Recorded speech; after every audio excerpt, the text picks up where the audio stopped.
sei se você já esteve num culto onde você não conseguiu cantar. Eu já. Aliás, acabei de escrever um agora. Né? E por que eu não consegui cantar? Porque uma igreja que não é treinada, que não é ensinada biblicamente, ela tem dificuldade de dar respostas coerentes ao chamamento de Deus. Vamos lembrar que o culto é sempre uma resposta a Deus. Sempre, invariavelmente. Você não vem aqui para fazer alguma performance, você não vem aqui para oferecer algo a Deus. É Deus quem convida você. Nós somos convidados da casa dele, ele é o anfitrião, e é ele quem dá a ordenação de tudo que é necessário para nós fazermos corretamente o nosso papel. Então é assim, você é o convidado e ele tem um roteiro do modo como você vai agir. Então guarde isso, o culto é sempre uma resposta. A chamada ao culto que nós fazemos no início de cada culto, ela não é só um momento de dar boas-vindas para você. A chamada é feita por Deus, não é por quem está aqui à frente, não é pela igreja. A igreja dá boas-vindas no sentido que nós nos abençoamos mutuamente, e a igreja dá boas-vindas àqueles que nos visitam. Mas o convite, quem está chamando é o Senhor. O convite, a adoração é feita pelo Senhor. Sempre foi assim no Antigo Testamento, no Novo Testamento, esse é o ensino da Bíblia. Falando especificamente de música, ano passado eu preguei numa grande igreja em São Paulo, uma igreja com quase cerca de 6 mil membros, mais ou menos. Eles têm 2 cultos pela manhã, 2 cultos exatamente iguais, com a mesma mensagem, a mesma música, todas as partes são iguais. E cada culto com quase 3 mil pessoas, porque o lugar que eles têm não comporta as 6 mil pessoas. E quando eu cheguei lá, eu me lembro que eu entrei um pouco... Eu tinha sido recebido, fui para o gabinete lá dos pastores, etc. e tal. Finalmente entrei, colocaram o microfone e eu fui me assentar para cultuar junto com os irmãos. Eu olhei aquele grupo todo e disse assim, gente, o céu vai cair hoje quando esse pessoal cantar. Aí fiquei esperando aquilo, né? Olha, eu já participei de cultos em congressos nos Estados Unidos com quase 10 mil pessoas. Lá no Nordeste, em Campina Grande, 8 mil pessoas cantando. Ouve aquele pessoal cantando assim, é fantástico, né? Quando a igreja começou a cantar, eu parei de cantar e olhei para o povo assim, o que houve? A minha igreja lá no Rio canta com muito mais força do que isso. E acredite, eu tenho condições técnicas de avaliar o espaço, o tamanho, o nosso tamanho, fazer a comparação, guardar as devidas proporções. Nossa igreja canta muito mais. Logo depois eu vi por quê. Tem uma única razão para isso. Eles não ensinaram a igreja sobre canto congregacional. Eles não ensinaram canto congregacional à igreja. Note que eu não falei, eles não ensinaram a igreja a cantar. É diferente. Brasileiro, em geral, sabe cantar. A maioria dos brasileiros é afinada. É assim. É uma exceção aqui e outra ali, mas a maioria de nós somos afinados. Eles não ensinaram canto congregacional. Então, por aí você já vai ver que tem uma diferença colocada aí. O nosso assunto é esse, canto congregacional. Eu vou dizer por quê e o que me despertou para o fato de que aquela igreja não sabia canto congregacional. E por isso, aquele poder todo simplesmente não se expressava na hora de cantar. Só para que você se localize, e aqueles que não estão acompanhando, estiverem presentes aqui, né, nós estamos nesse cronograma aí. Hoje é o canto congregacional, aula 36. Estamos falando nesse bloco sobre igreja batista, reformada. Já vimos todas essas situações aí. Esses são distintivos de uma igreja batista reformada. Esse é um artigo do Tom Hicks que é muito bom. Né? Os irmãos receberam esse artigo, até onde eu sei. O pastor Jonatas distribuiu. Essas são características que a gente deve manter. Por que eu estou lembrando disso agora, irmãos? Porque é muito fácil a gente compartimentalizar as coisas na igreja, na Bíblia. É fácil a gente separar e dividir. A gente, de certa forma, é treinado para isso porque a Bíblia é dividida em capítulos e versículos. Uma divisão que aconteceu só lá a partir do 4º século, na verdade. Ela não foi escrita assim. Então, de certa forma, toda vez que você lê a Bíblia em casa ou na igreja, você está sendo treinado para dividir as coisas. Muitas delas que não podem e não devem ser divididas. Uma coisa que a gente não pode dividir é a liturgia da igreja dos princípios fundamentais daquela igreja, seja ela qual for, pertence a qual denominação ela pertencer. Então, esses são princípios que você precisa ter sempre em mente. Nós somos uma igreja, os batistas surgiram assim, se organizaram assim, e na maioria abandonaram simplesmente pela falta de pregação e muito mais também pela busca, pela busca pragmática de resultados. Perdoe a redundância, porque dá no meio. Sabe o que é pragmatismo dentro da igreja? Você quer resultado. Quer resultado. Gente, essa música do século XVII, essa música do século XIX, não está atraindo ninguém. Vamos encher a igreja, vamos botar um conjunto aqui. Aliás, tiraram as paredes pretas de ontem, né?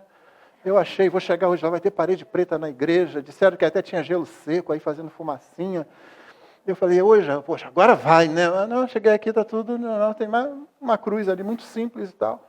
Para quem está visitando a gente, ontem as crianças estiveram aqui um dia, proporcionado pelo departamento infantil, com a atuação muito grande dos jovens da igreja, servindo as crianças, em que eles olharam para a vida de algumas pessoas, não sei se uma ou mais,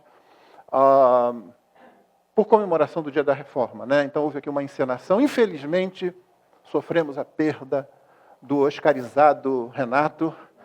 Não tivemos aquela performance que ficou gravada na mente de todo mundo que viu, e que naturalmente virou uma figurinha. Então eles fizeram aqui um cenário, todo cenário de prisão, foi a vida de John Bunyan, né, que foi apresentada aqui para as crianças, autor do Peregrino, que os adolescentes estão estudando na escola dominical, enfim. Mas a ideia é essa música não está atraindo, vamos ser mais pragmáticos. Essa mensagem que fala da ira de Deus, do pecado, do inferno, não é muito simpática, vamos mudar um pouco disso? Vamos resolver os problemas dos homens, das famílias, né, dos seres humanos, do pecado. Do pecado não pode falar muito em pecado. Ou seja, pragmatismo faz abandonar confessionalidade e todos os outros princípios fundamentais de qualquer denominação, em particular o que nos interessa, dos batistas, que nasceram e surgiram como denominação no século XVII. Os irmãos já tiveram chance de ver essa história, é bom retornar a ela para não esquecer. Nós temos uma herança que consideramos bíblica, que na nossa igreja nós não queremos ninguém que não seja um batista convicto. Já estudamos isso, o irmão deve se lembrar disso, foi uma aula que eu dei, inclusive, sobre batismo. Queremos pessoas com convicção. Igreja não é um lugar que você venha, gostei desse pessoal, vou ficar aqui. Esse pastor é simpático, ele não fica dando bronca logo no início da manhã. Então eu vou ficar aqui. Minha esposa está me olhando assim, eu vou ouvir quando chegar em casa. Nossa. Vocês serão vingados devidamente. Pode ter certeza disso. A pior coisa é dar intimidade para certas pessoas. Eu vou te dizer o que você fazia quando criança. Não? Então tá. Então, não, nós não queremos, irmão, não interessa, a igreja não é isso. Nós não podemos ter dúvida sobre o que fazemos. Você é batista por quê? Por tradicionalismo puro, porque seu pai era, porque você gostou? Não, você tem que ver o que se crê, o que aquela igreja quer. É presbiteriana, é isso que você vai ser? Então seja com convicção. E diga, eu discordo dos batistas nisso. O que não pode é ser aquele sabonete molhado que você não sabe para onde está indo. O crente que não tem convicção, é difícil ter comunhão com ele. Ele pode ser batista hoje, assembleano amanhã, depois está na igreja metodista, depois na igreja presbiteriana, está pulando para lá e para cá. Não tem convicção, entendeu? E você não sabe para onde ele vai. Eu já disse e repito mais uma vez aqui, irmãos. Eu tenho irmãos presbiterianos, nós chamamos presbiterianos para pregar aqui, que são muito irmãos com quem eu tenho grande comunhão. E eles pensam diferentemente de mim. E a gente consegue colocar isso um para o outro e ficar em comunhão. Mas é muito difícil ter comunhão com um batista que para ele qualquer coisa serve. Você está dizendo o seguinte, Deus não é tão preciso assim quanto as coisas, a gente não precisa olhar tanto para isso. Não precisa. Escreveu alguma coisa aí, mas não precisa levar tão a sério assim, né? Essa aí é a velha fórmula diabólica do é assim que Deus disse. Nós preferimos, você sabe, assim diz o Senhor, né? Dos profetas e que está nas Escrituras. Então, confessionalidade, calvinismo, palavra assustadora, não é? Mas a gente tem que usar, irmão, porque não dá para a gente inventar uma nova palavra agora. Você ouve muitos pregadores aqui na igreja, os professores, talvez professores mais, você ouve muito falar nisso? Somos calvinistas. O próprio Calvino, ele deve ficar revirando no túmulo lá, né? Porque, seja lá onde for, porque ele mesmo fez questão de ser enterrado num lugar onde ninguém conseguisse saber, assim, sabe, com exatidão, quem é que está ali, ele não tem interesse nisso. Porque justamente a própria doutrina, que ele não inventou, ele apenas fez uma exposição em diversas formas, principalmente na obra magna dele, que é As Institutas da Religião Cristã. A palavra significa as instruções acerca da religião cristã, que foi inicialmente uma apresentação ao rei Francisco I de França, que estava sendo induzido, estava direcionando uma certa perseguição para os protestantes. E o que Calvino faz? Faz uma apresentação do Evangelho para mostrar, olha, nós não oferecemos perigo a você. O povo que crê no Evangelho de Jesus Cristo é assim. Ele fez isso, depois ele foi aumentando essa obra, os comentários bíblicos também, ou seja, em tudo isso ele foi sistematizando. E o nome dele ficou agarrado a essa doutrina. De modo que, equivocadamente, você pensa, Calvino pensa predestinação. Como se Calvino tivesse inventado esse negócio. Não, predestinação está na Bíblia. Todo crente crê em predestinação, em eleição, irmão. A questão é como você crê. Então, uns estão mais alinhados com todo o contexto da Bíblia e outros estão tentando racionalizar, tentando dizer, Deus tem que ser explicado em cada detalhe, em cada pormenor. Então, sim, a nossa soteriologia, ela é calvinista. Hein? Nós cremos na soberania da graça de Deus. Cremos, inclusive, que se não fosse isso, ninguém seria salvo. Mas esse não é o assunto de hoje. Teologia pactual, nós somos aliancistas, sim. Consideramos as alianças, né? A aliança das obras, a aliança da graça, dividida na antiga e na nova aliança, e já estudamos isso aqui também. O princípio regulador do culto é aquele que basicamente diz o seguinte, no culto só deve ser feito aquilo que Deus ordena. Não deve ser feito qualquer outra coisa. Você não tem liberdade para fazer o que você bem entende. E depois veremos também, é isso que nós estamos examinando hoje, que vocês examinaram, inclusive, aula sobre liturgia, que já houve, etc. Hoje, canto congregacional. E depois, semana que vem, a gente já vai ver os 3 usos da lei para os cristãos, não é? Que é o que a reforma recuperou. A gente não pega a lei de Deus e joga fora, como se ela não tivesse nenhuma prestabilidade para o crente. Né? Ela tem esses 3 usos aí, como norma de vida, obediência e santificação, mas isso é o que veremos na próxima aula. Vamos recitar Salmo 149, 1? Vamos lá? Cantem ao Senhor um cântico novo, cantem o seu louvor na Assembleia dos Santos. A Assembleia é uma palavra que você já sabe, ela é técnica no Antigo e Novo Testamento. Carral, no hebraico, significa a grande assembleia, ela se reúne com um propósito, e dentro do Antigo Testamento o propósito é a adoração a Deus, o estudo da lei, o estudo no anúncio da lei, né, no ensino da lei e na vivência disso no culto, na liturgia, dentro daquilo que Deus ordenou no Antigo Testamento. Fosse nas reuniões, na peregrinação, depois com o tabernáculo, mais tarde no templo, você pega toda a lei, principalmente se você quiser ver algo bem resumido e muito bom a respeito disso, é o livro de Deuteronômio. A palavra grega significa, você sabe, segunda lei. Não é uma segunda lei, Moisés não está inventando, não. Ele está passando aquela lei, ou repassando a lei, com aquela geração que não tinha tido chance. Ela não viu lá no Sinai, pelo menos a maioria dos que estavam ali, não viu no Sinai, 40 anos antes, tudo que Deus fez ali. No entanto, quando Moisés trata em Deuteronômio sobre a lei e sobre como cultuar o Senhor, ele diz, estou falando com vocês estavam lá. A ideia é a seguinte, essa herança doutrinária e teológica vem dos pais de vocês e de vocês são os herdeiros teológicos, doutrinários, daquilo que aconteceu ali. Ajam como se vocês mesmos tivessem estado lá, ao pé do Sinai, e ouvido a voz de Deus. Você sabe que os 10 mandamentos, ou como os hebreus falam, as 10 palavras, foram ouvidas. Moisés não falou, eles ouviram a voz de Deus. É a única parte da lei que a voz veio. O restante foi apresentado por Moisés depois que ele sobe, depois que ele traz o restante da lei. Mas as 10 palavras, e os hebreus chamam justamente assim, até hoje os judeus chamam assim, porque eles ouviram a voz de Deus. E quando eles ouviram, o que aconteceu? Temeram. O que eles disseram para Moisés? Moisés, a gente não quer mais. A gente não quer mais. Você fala com ele, você vem e fala com a gente, tá bom? Fica assim, vamos fazer isso? Ó, que legal, boa ideia, mas a gente não quer mais essa experiência. De alguma forma ela nos atrai, mas de alguma forma ela nos aterroriza também. É Deus que faz isso. A Assembleia, portanto, é um conceito importante. Como eu ia dizendo, aquela igreja que eu fui, no ano passado, onde eu preguei, igreja grande, por que eles não sabiam cantar? Logo que começou a música, eu vi. uma equipe de músicos muito boa, profissionais.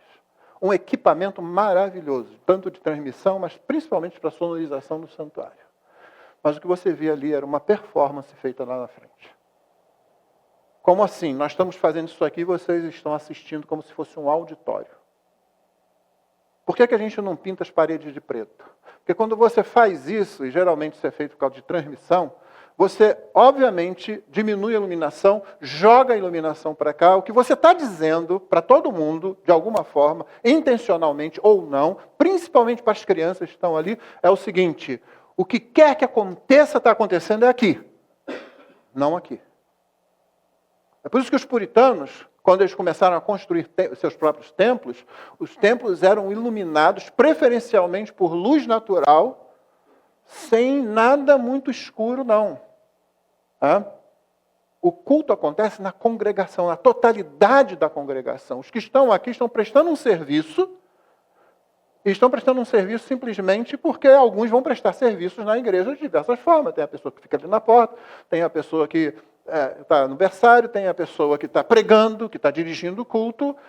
Prestadores de serviço, é isso que nós somos. Ninguém vem aqui para, vamos ver o que eles vão apresentar hoje, vamos ver qual vai ser o showzinho de hoje. E o que eu via lá foi um show. Quando eu olhei assim, primeiro culto, é por isso. É por isso. No segundo culto, que era transmitido, o primeiro não era, ficou mais evidente ainda. Muito mais evidente, porque esse era transmitido. E aí, a gota d'água foi quando quem estava dirigindo ali falou assim: cantem com a gente, porque a igreja não estava respondendo. Aquele monte de gente não respondia, não tinha som daquela multidão ali. Cantem com a gente. Eu falei: você não ensinou isso a eles, agora está pedindo, canta. Está fraco. Só falava isso. Está muito fraco, gente. Vamos. Mas no mesmo culto, o Kruner, porque não era um líder de louvor, não era nada disso não. O Kruner, o que ele fazia? Aí havia uma coisa que não deve acontecer no canto congregacional, que é aquele grande solo de instrumental no meio da música, enquanto você está lá assim. Aquela senhora de 70 anos ou mais, ela quer ficar em pé, mas ela não aguenta muito. Aquele senhor que talvez tenha um problema de coluna, lá, está em pé porque vamos cantar o Senhor. E agora tem que esperar algum maníaco de guitarra ali na frente, fazer um solo lá assim, e aí o que o Kruner faz? Lá, vira para aquele pessoal, você já viu isso em show de rock, não viu? Vira para aquele cara, vai lá perto dele, onde ele está com a guitarra, e fica assim, com o bumbum virado para os outros. Falei, e você está estranhando que a igreja não cante, cara?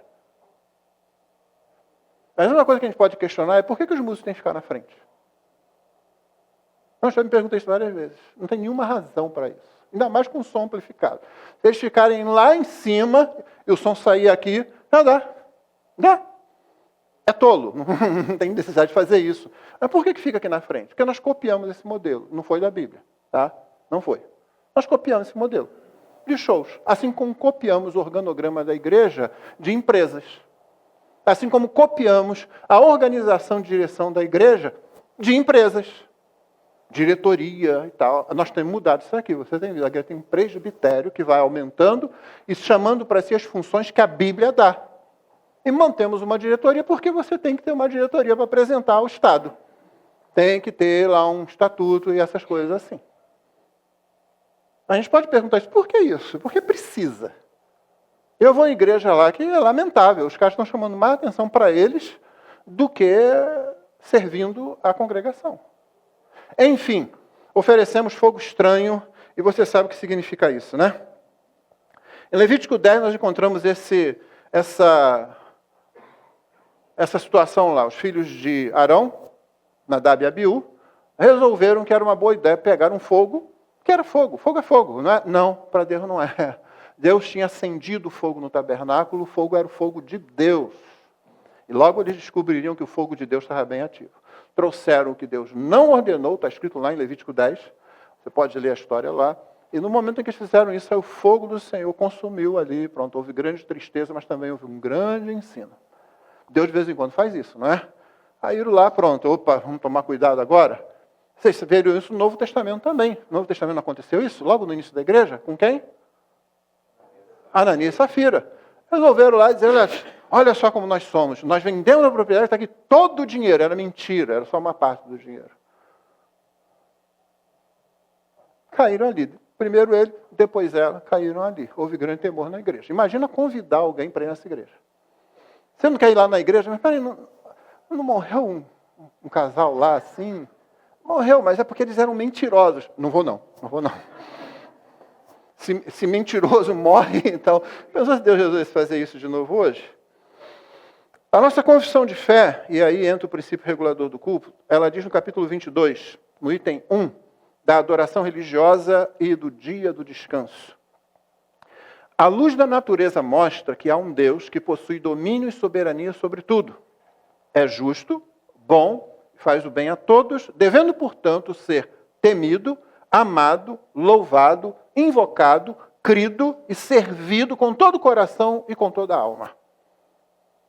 Com todo o coração, toda a alma, com toda a força.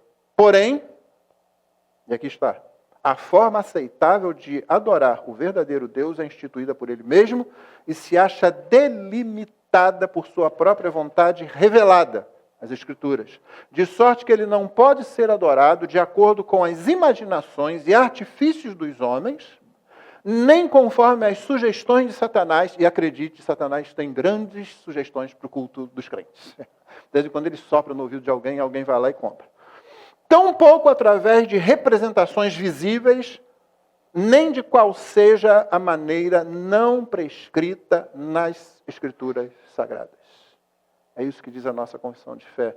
Confissão de Fé Batista de Londres, a segunda confissão de 1689. Fogo estranho no culto, ele pode vir em forma de pregação infiel, ele pode vir em forma de um coração impuro, só vem para cultuar o Senhor com um coração impuro e não resolve isso. Interesses ocultos, meu interesse aqui é que o pessoal fique aqui, que venha muita gente para cá. Eu vou ter mais poder financeiro. Isso pode ser até bem intencionado. Com muito poder financeiro, a gente pode fazer uma obra melhor, pode mandar mais missionário, pode melhorar a condição dos missionários, né?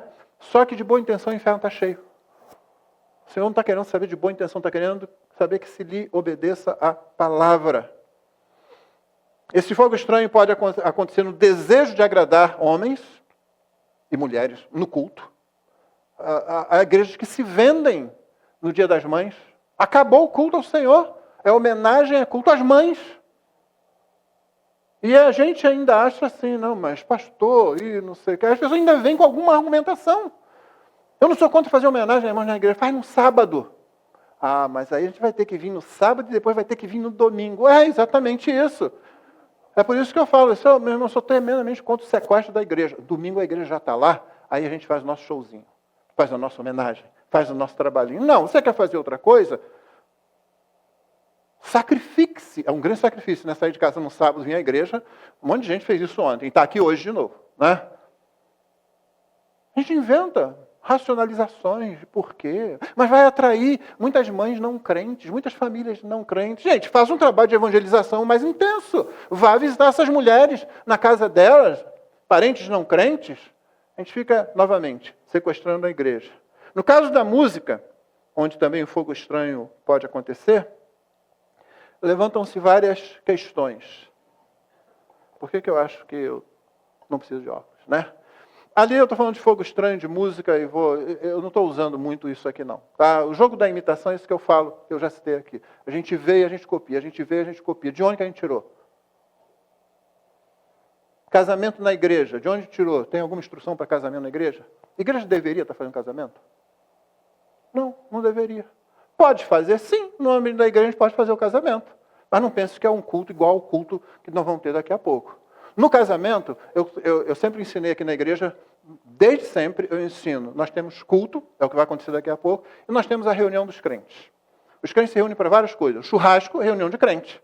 Casamento, reunião de crente. Festa de 15 anos, reunião dos crentes. Pronto, a gente vai para uma casa de festa, vai para um sítio, ou mesmo utiliza o espaço do templo, não tem problema isso não, até porque você sabe que o templo, ele é o quê? Acidente de culto. Ele não é elemento de culto, ele é um acidente de culto. Você pode ter templo e pode não ter. Isso aqui não é o templo de Jerusalém. Nesse lugar ou lá, tanto faz. Samaria ou Jerusalém, tanto faz. Tem que ser em espírito e em verdade. Então a gente pode usar o templo para outras coisas, como a gente usou ontem. Virou um teatro aqui, novamente sem a performance do nosso grande e principal ator, mas enfim, os irmãos deram conta do recado. Então pronto, você Você tem, no ambiente da igreja, você pode realizar essas coisas. Vamos voltar a elas? Churrasco. O que a gente faz quando a gente está no churrasco? Além do churrasco, obviamente. A gente vai jogar futebol, se tiver uma piscina, a gente cai dentro. Mas a gente não vai reunir em algum momento para orar? A gente não vai cantar? Vocês conseguem imaginar um churrasco da nossa igreja, um retiro da nossa igreja, onde a gente simplesmente vá lá, coma, saia, converse, sem oração, sem que os crentes reunidos não aproveitem aquele momento para comunhão na presença de Deus, cantando louvor ao Senhor, abrindo a sua palavra e aproveitando mais um momento de estudo da Bíblia juntos? Consegue imaginar isso na nossa igreja? Eu não consigo. Não vai acontecer nunca. Se fizer isso, a gente vai falar, não, o que está havendo com a gente? Reunião de crente. Não tem nenhum problema em fazer isso, não. Mas o culto no dia do Senhor, no dia da ressurreição, no dia instituído pelo Senhor no Novo Testamento, é culto ao Senhor. No casamento, a noiva é o centro das atenções. Sempre que eu vou fazer um casamento, eu falo para o rapaz, para o noivo assim, cara, você não faz a menor diferença lá, tá? Se você não puder ir, inclusive, a gente arruma um cara, de repente, até mais bonito, só para botar lá para tirar as fotos, tá? E pronto. Porque o centro das atenções é para ela. Tá? No culto, o centro das atenções é o Senhor Jesus, somente Ele, não pode ser mais nada. Senão nós vacilamos, nós erramos, nós saímos das Escrituras. Então isso nos leva ao jogo da imitação, como eu falei, e uma coisa eu botei ali, os novos impuros cerimonialmente, é o seguinte, algumas pessoas que acabam ficando excluídas dos cultos. Excluídas. Eu já estive em igrejas assim. Bota lá aquele sonzão, o troço é tão alto, mas tão alto, que os mais velhos, principalmente os mais sensíveis, e também os que têm bom gosto, começam a sentar lá atrás e depois começam, não vou. Eu vou chegar depois daquele negócio lá, porque eu não aguento. Aliás, a igreja onde eu estava, uma igreja que eu amo, uma igreja que eu fui pregar agora com 30 anos de existência daquela igreja, eu fui pregar, porque eu preguei no primeiro culto deles lá. Eles não tinham nem tempo nem nada, estavam reunindo numa garagem. E aí me chamaram agora para os 30 anos da igreja. Eu amo aquela igreja, eu amo o pastor daquela igreja. Mas eu e minha esposa sentamos assim na frente, como é nosso costume, a gente está sempre sentado na frente. E eu notei assim, poxa, não fica ninguém aqui. As pessoas estão sentadas 3, 4 bancos para trás. Quando começaram a tocar, eu virei para ela e falei assim, nós vamos lá para trás. E a gente estava bem em frente à bateria, gente. Nossa, poucas coisas são piores no reino da música do que uma bateria mal tocada. E por mal tocada eu estou dizendo com volume errado. Sem entender da técnica, e você precisa de um cuidado especial para ela, bota lá e o cara mete lá as baquetas e vamos lá para trás. Eu falei assim, não, daqui a pouco eu não consigo pregar, eu vou estar com uma dor de cabeça aqui que não dá. Aí eu descobri por que o pessoal não senta lá na frente. Não dá. A gente acaba excluindo pessoas, né, nesse sentido aí. A Bíblia alerta a gente sobre isso. Não siga a multidão para fazer o mal e, num processo, não deponha com a maioria para torcer a justiça. Pastor, mas todo mundo faz. Não é? Lembra quando começou a choradeira na direção do louvor? Você nunca quis fazer isso, não? Senhor, meu Deus, oh Pai querido. Uma pessoa começa a fazer isso na minha, todo mundo vai atrás. Depois, toda igreja que você ia, todo culto que você tinha lá, um churão na frente fazendo isso. Oh, meu Senhor! Pera lá. É que há, gente. E a gente segue. De onde veio isso? De onde copiamos isso? Da Bíblia? Não, não foi da Bíblia. Mas todo mundo está fazendo. Pronto. Se todo mundo está fazendo, deve ser certo, né? Se está na internet, é verdade, não é assim? Algumas questões são levantadas, então, quando a gente fala sobre a questão de, no caso da música, do fogo estranho, né? Qual é o papel da música no culto? Música antiga ou contemporânea? Qual é o estilo? Com ou sem instrumentos? Somente o saltério? Somente o livro de Salmos? A gente vai buscar naturalmente a direção e a gente vai encontrar a direção na palavra de Deus. A Bíblia é cheia de música e poesia. Poesia surge já no início com Adão e ele é o primeiro a fazer, né? Então você tem Adão. O que eu coloquei aí é que vamos lembrar que as 3 primeiras funções desempenhadas pelo homem foram guerreiro, jardineiro e poeta. Você tem que tomar conta e guardar o jardim, você vai cultivar o jardim, e quando Deus traz aquela invenção maravilhosa, gloriosa, que é a mulher, para Adão, o que ele faz? Poesia. Essa, na verdade, é osso dos meus ossos, carne da minha carne. Essa é chamada varoa, porque do varão foi tirada. Muito obrigado, Senhor. Logo depois ele descobriu o trabalho que dá. Mas, enfim... Sim, primeiro ele foi guardião, foi agricultor e músico, porque poesia vai levar a música. No momento em que você coloca as frases ali dentro de um certo ritmo, e poesia tem ritmo, não é? Você daqui a pouco vai começar a cantar isso. O livro mais música entoado pela congregação na Bíblia não é o livro de Salmos. Salmos tem música, tem poesias, que são poesias só, tem orações, quase tudo ali é oração, mas principalmente o Apocalipse. Você começa a ler o Apocalipse, você vê a congregação, a igreja, seja no céu, seja na terra, dependendo de que parte do livro você estiver, estão cantando o tempo todo, cantando o tempo todo, cantando o tempo todo. Eles têm muita razão para isso. John Stott, falecido John Stott, ele dizia que quando os crentes começam a cantar, é quase impossível fazer eles pararem. Ele estava certo. O que ele estava fazendo era uma comparação com outras religiões, inclusive as grandes religiões, que não cantam muito. Os crentes, eles querem cantar. Eles podem ter um motivo errado, vamos ficar animados aqui, vamos fazer isso, ou eles podem ter um motivo certo. Nosso Deus é digno de todo louvor, toda adoração. Nós nem somos dignos de abrir as nossas bocas imperfeitas, com nossas vozes imperfeitas, mas Ele quer ouvir o nosso louvor. Eu sempre imagino, quando a igreja começa a cantar o Senhor, eu imagino Deus dizendo para os anjos, parem, parem, parem, eu quero ouvir aquele grupo que está ali na Tijuca. E a gente pergunta, Senhor, por quê? O louvor dos anjos, como é que vai se comparar? E o Senhor vai dizer, eu quero ouvir aquele grupo. Por quê? Porque você é muito legal, porque você é espiritual? Não, porque o nosso louvor também é revestido da justiça de Cristo.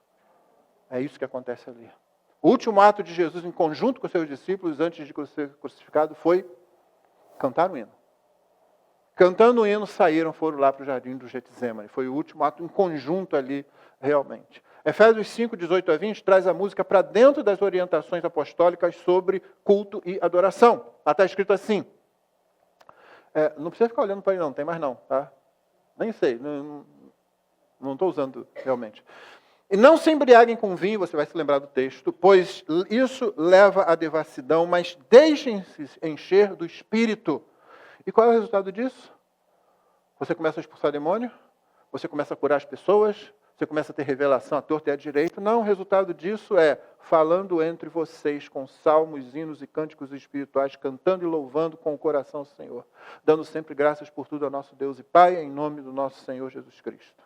A primeira plateia do louvor é Deus, com certeza. Porém, o verso 9 disse o quê? Falando entre vocês com salmos, hinos e cânticos espirituais, cantando e louvando com o coração ao Senhor.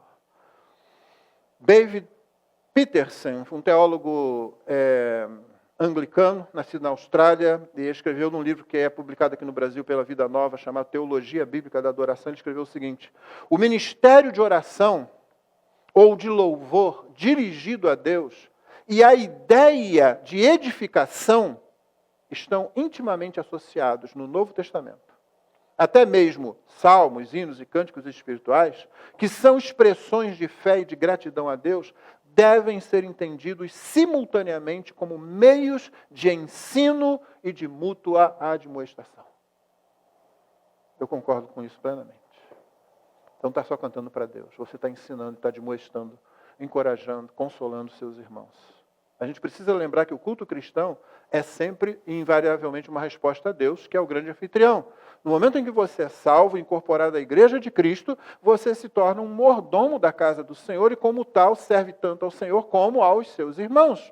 O Senhor sabe que nós precisamos ouvir uns dos outros a verdade de sua palavra, sendo dita à nossa alma. Aquele irmão que está desanimado por conta de momentos difíceis, ele precisa ouvir, mesmo que às vezes tenhas que passar por aflições, saiba que eu venci o mundo e assim como eu te fiz vencedor.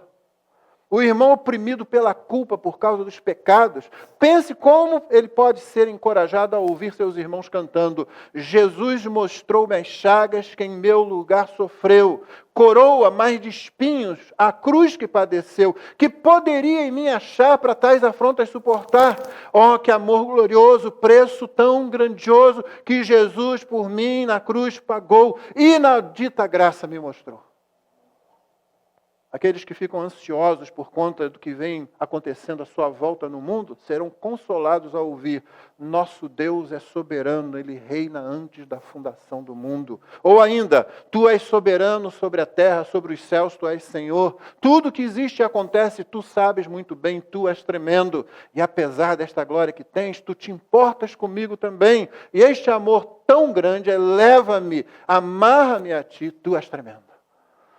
Olha o que você está fazendo com seus irmãos quando você canta na igreja e você sabe o que é canto congregacional. Você vai cantar fraquinho, você vai ficar lá assim, murcho, você vai ficar... Você já compreendeu que o que acontece quando você faz isso, conforme Efésios 5,19, quando você, salmos, hinos, cânticos espirituais são usados? O nosso coração ele é aquecido quando os santos cantam. O que é que a igreja deve cantar? Primeiro, ela deve cantar verdades bíblicas. Música é ensino. Olhe para o irmão que está ao seu lado e diga, música é ensino. Só ele fez, só você falar. Ninguém fez. Esse pessoal é muito ruim para esse negócio, tá? Porque eles não estão treinados com isso. A igreja que você chegar e fale para o seu irmão, odeio você, é capaz da pessoa virar automaticamente, eu odeio você.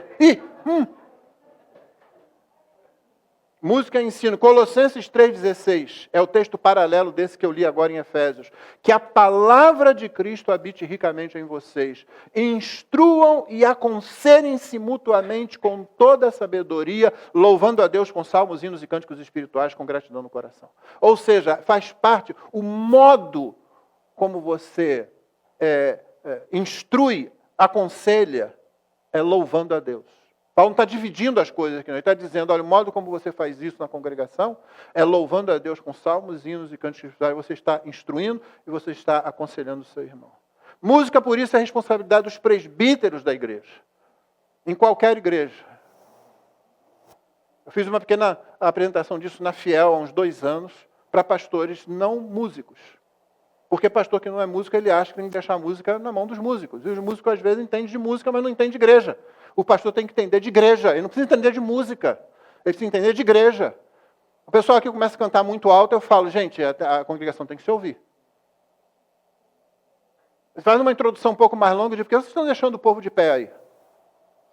E eu falo para eles, quer fazer uma apresentação musical? Nada contra, novamente, não tem nada contra. Organiza, no sábado a gente vem para cá, vamos fazer uma apresentação musical aqui. As músicas cantadas na Reforma. Músicas infantis, um sábado só apresentando músicas infantis aqui, bem arranjadas. Cantando a Bíblia, música cuja letra seja metrificação dos textos bíblicos. Faz à vontade, a gente pode fazer isso N vezes, mas no culto não. No culto é a congregação. No culto é a congregação. Por isso a responsabilidade dos presbíteros. As músicas devem complementar os temas das mensagens do culto. Elas têm que estar em harmonia. Não adianta querer cantar um negócio só porque é animado. Às vezes a gente fica assim, pô, essa música aqui tão bonita, mas não vai, não tem nada a ver agora e não é o momento. A gente tem outras músicas que vão cair melhor aqui. Vocês sabem como os temas são arrumados aqui. O pregador da manhã estabeleceu a mensagem, vai lá, estabelece os temas, um com relação a Deus, outro com relação a nós mesmos. Em cima disso, a gente organiza as orações, a gente organiza as leituras bíblicas, a gente organiza a música também. Você sente harmonia, você sente um todo consistente. O que a igreja deve cantar? Ela deve cantar músicas que sejam belas, em alinhamento com a beleza de Cristo e sua doutrina. Sim, músicas que sejam belas. O diabo, a carne e o mundo amam a feiura, a falta de proporção, a falta de harmonia entre as partes, o exagero, pois tudo isso se opõe à beleza que há em Deus. Beleza é um conceito divino. Por isso o diabo gosta que a gente se afaste da beleza.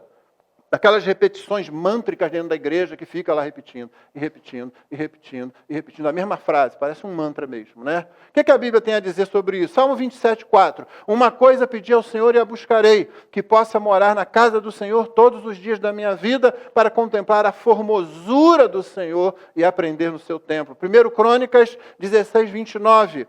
Dai ao Senhor a glória de seu nome, trazei presentes e vinde perante Ele. Adorai ao Senhor na beleza da sua santidade. Salmo 29:2. Dai ao Senhor a glória devida ao seu nome. Adorai o Senhor na beleza da sua santidade. Isaías 4:2. Naquele dia o renovo do Senhor será cheio de beleza e glória, o fruto da terra excelente e formoso para os que escaparem de Israel. Isaías 28:5. Naquele dia o Senhor dos exércitos será por coroa gloriosa e por diadema formosa para os restantes do seu povo. Ainda Isaías 33:17, os teus olhos verão o rei na sua formosura e verão a terra que está longe.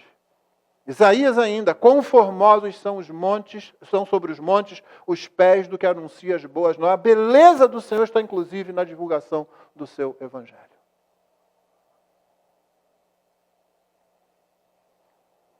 vou deixar de citar outros textos aqui, citar Romanos 10, 15. Como pregarão se não forem enviados? Como está escrito? E aí ele repete Isaías, Paulo repete Isaías. Quão formosos os pés dos que anunciam a paz, dos que anunciam coisas boas. Beleza faz parte do próprio conceito de Deus. Quando nós falamos em verdade, bondade, beleza, nós não estamos inventando isso, não estamos tirando isso dos filósofos. Muitos filósofos apenas descobriram isso, que é uma realidade do próprio Deus. Mas hoje se diz que é diferente, né? O conceito hoje. Os estilos musicais, eles devem estar... Então a igreja deve cantar o que é bíblico, a igreja deve cantar o que é belo, e os estilos musicais devem estar alinhados com os motivos e os objetivos da adoração, conforme o ensino das Escrituras. A cultura, à nossa volta, nos passa a falsa ideia de que uma coisa é boa só por existir.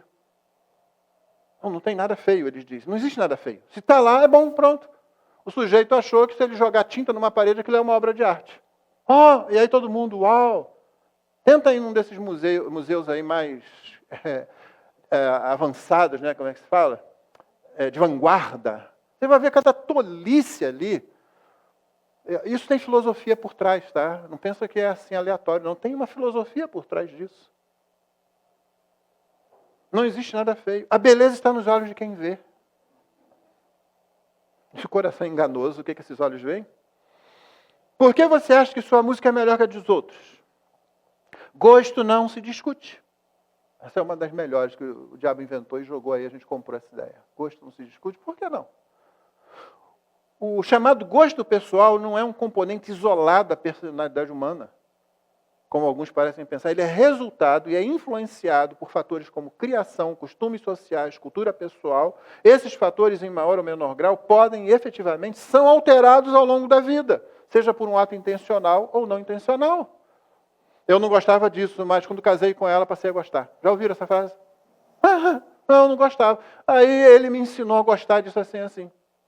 Estou quase conseguindo fazer minha mulher gostar de comida japonesa. Está chegando, ela vai aos pouquinhos lá, isso é bom, tá, mas daqui a pouco vira lá para o Hot California lá, que de japonês quase não tem nada, aquela comida já quente e tal, né? Mas já está indo. Quem sabe, né? A gente consegue alguma coisa. Quantas coisas você diz assim, eu não costumava fazer isso agora. Eu não fazia disso, mas agora eu fui enfrentar, achei estranho no começo, comecei a fazer, gostei de fazer. Nossos gostos são alterados, irmão. Não quer dizer que vai alterar todos os gostos, mas a ideia errada aqui é você achar que isso vem com você e vai ser assim o resto da vida. Não, são alterados. Foram formados dentro de certas circunstâncias, as exceções comprovam essa regra, e muitas vezes são alterados. A gente precisa tomar cuidado com aquilo que C.S. Lewis chamou de esnobismo cronológico, com relação à música. As músicas antigas não servem, só as recentes servem. Então, o estilo musical, ele deve estar de acordo com os objetivos e os motivos do culto. De um modo ou de outro, todos intuitivamente reconhecem a realidade e o impacto que filósofos gregos como Platão e Aristóteles chamaram daquilo que eles chamaram de ethos musical.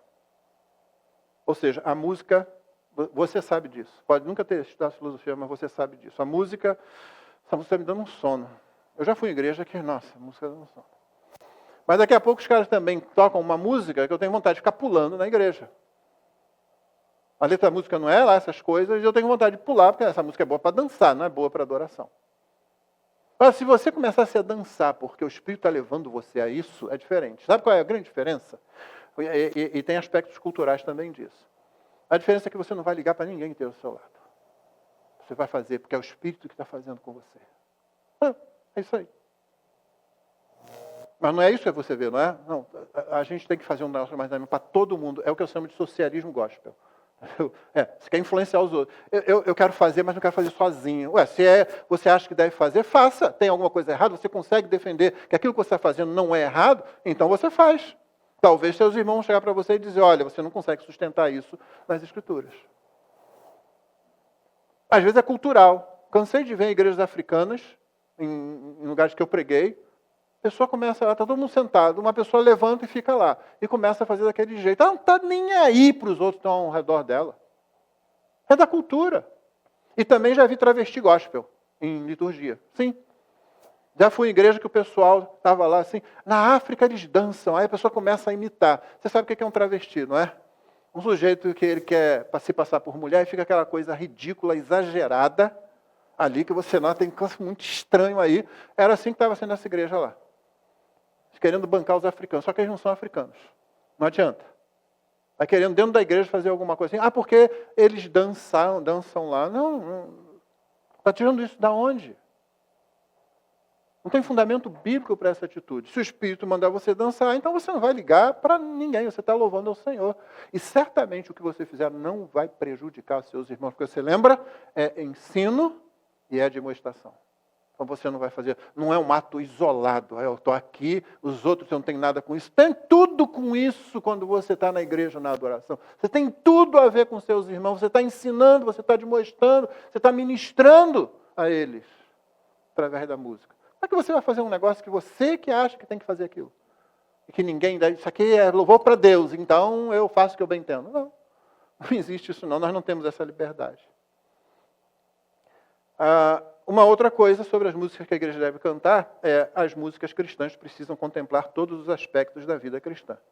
Infelizmente, nessa igreja que eu estive pregando, todas as músicas, todos os hinos, é aqueles hinos de vitória. Vitória, vitória, vitória. Vitória, não tem uma música para falar do nosso pecado, não tem uma música para falar do perdão. Quando entra incidentalmente, só para falar que a gente vai sair por aí, a gente vai sair up no final do culto. A música cristã precisa contemplar todos os aspectos da vida cristã. Finalmente, como nossas músicas devem ser acompanhadas? Só duas coisas. Primeiro, a voz humana deve ser priorizada. A igreja precisa se ouvir. No dia que você tiver, pastor, não estou conseguindo me ouvir, esses instrumentos estão altos demais, ou seja lá qualquer coisa, você tem que, pastor, está ruim. Chega para os pastores da igreja, chega para o diretor de música, olha, eu não consigo me ouvir. O autor desse livro aqui, o Matt Macker, Culto Público, um livro muito bom se você quiser se aprofundar nesse assunto, ele diz que numa igreja que ele estava nos anos 90, eles tinham lá um órgão poderoso, deve ser aqueles órgãos, sabe, monstro. E a igreja não conseguia se ouvir, a igreja cantava fraca, ele notava isso. Aí, finalmente, o organista se aposentou. E tocar aquele tipo de órgão não é para qualquer um, não é um teclado assim, simples não. Não tinha ninguém para tocar. O que eles fizeram? Enquanto eles não conseguiam... Ele fala assim, na verdade, na nossa cidade ali não tinha ninguém que fosse capaz de tocar e cresce na Bíblia. Então não dava para chamar essa pessoa. Né? Eles começaram a cantar a capela nos cultos. E quando isso aconteceu, a igreja começou a cantar. A igreja começou a se ouvir. Antes ela não se ouvia. A voz humana deve ser priorizada. A gente não precisa falar muito aqui, eu vou citar apenas diminuir o volume e a quantidade de instrumentos às vezes. Um arranjo mais simples, um arranjo muito elaborado às vezes, para que, novamente, vamos fazer a apresentação musical e você faz o que você quiser. Apresenta aqui o Aleluia de Handel. Tem problema com isso. Mas fazer coisas que apenas vai confundir, principalmente tirar a melodia que deve entrar com clareza, principalmente na mente das crianças que estão aprendendo, não. Os músicos deveriam cantar junto com a congregação, tanto quanto possível. Eu compreendo que às vezes tem uma dificuldade técnica, mas os músicos nós deveríamos cantar. Sempre que eu sei a letra de cor, eu canto a música. E com a letra lá da frente também fica mais fácil. Às vezes a gente não é, eu pelo menos não sou tão competente assim e preciso me concentrar numa coisa ou na outra. Né? Mas a gente deveria, porque quando a gente faz isso, a gente está passando a imagem, está ajudando a ensinar a igreja que o canto comunitário é a coisa mais importante de todo o processo. É bom quando a igreja vê os músicos cantando, eles estão louvando também, não estão só ali fazendo uma performance. E a igreja deveria cantar a capela. Nós ainda não fazemos isso. Nós cantamos algumas vezes uma parte do culto, uma parte da música, uma última estrofe. Nós não cantamos a capela toda uma música, né? Não chegamos aí. Quem sabe? Segundo, ao se considerar estilos musicais, a unidade deve ser priorizada. Estilos musicais. Sabe o que é estilo? Música clássica, rock, hip hop, essas coisas assim. Entendeu? A unidade da igreja e a unidade no culto deve ser priorizada. Primeiro, o nosso amor é mais importante que as nossas preferências. O nosso amor é mais importante que as nossas preferências. Segundo, nunca sacralizar um determinado estilo. Essa música aqui foi escrita por Lutero, a letra, irmão. Tá aí. Essa música aqui é do tempo da reforma. Essa música foi usada no avivamento, não sei aonde. E todas as músicas são produções humanas. Antigamente a gente falava, eu me lembro quando eu era garoto, eu aprendi a falar, gente, que essa letra foi inspirada, se foi inspirada pelo Espírito Santo, então põe na Bíblia. Aí lá depois de Apocalipse, taca lá. Não, elas são produções humanas, algumas são boas, algumas são ruins. Por isso que eu detesto o sequestro da igreja. Sabe o que é o sequestro da igreja nesse sentido? Os irmãos mais antigos já me ouviram falar isso aqui. Eu aprecio muito mais aquele cara que vai tocar o saxofone lá na saída do metrô da Carioca, bem que eu nunca mais vi ele, talvez já está bem adiantado em idade. Mas aquele cara que pega um violão, vai para lá e tenta, né? E se você quiser, você vai lá e dá alguma coisa para ele. Se você não quiser, você simplesmente passa. Se você gostar, você para. Se você não gostar, você vai embora. Do que aquele pessoal que diz aqui, nós temos um ministério de música. Aí começa a tocar uma música ruim, uma música mal feita, mas você tem que ficar ali ouvindo aquilo porque é o ministério dele. Não, não tem. Não tem, sabe? Você não tem que ser escravizado, sequestrado por alguém que está se achando levita. Vai levitar em outro lugar. Quem sabe levita e vai ser atropelado por um avião que passar mais baixo. Pega a igreja e fica aí. Não, está sequestrado aqui. Eu vi grupos se formarem assim, aí o grupo gravava um CD e depois saía. Cadê o grupo domingo na igreja? Não está mais não. Agora tem um ministério de ir para... Não, sei, não, isso está errado. Isso não está certo, não. Então a gente não sacraliza um estilo. E eu termino com as palavras do próprio Matt Macker aqui nesse livro. Ele diz: costumo dizer às pessoas da igreja que queremos uma igreja marcada pela diversidade do gosto musical. Queremos fãs de música clássica e fãs de hip hop, jazz, folk, rock. A música muitas vezes é símbolo da identidade e da subcultura de uma pessoa. Portanto, a igreja tem a oportunidade de provocar os vizinhos descrentes. Por que pessoas tão diferentes gostam tanto de cantar juntas? Lembre-se, para cada música que agrada você, há pessoas na igreja que provavelmente estão abrindo mão de sua preferência por você. Ok? Essa tarefa para o domingo que vem. Pode ler a primeira aí, esse lado aqui?